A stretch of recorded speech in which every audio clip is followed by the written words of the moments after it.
Transplantimi i indeve dhe organeve, sfidë dhe dileme ishte tema e simpoziumit të parë ndërkombëtar që u mbajt në vend, organizuar nga Spitali Haxhi Badem Sistima.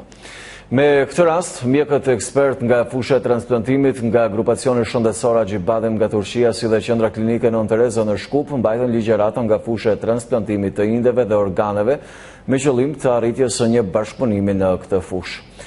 Simpoziumin e përcollën mbi 120 mjek nga Maqedonia, Shqipëria, Kosova, Serbia, Turqia dhe Bullgaria.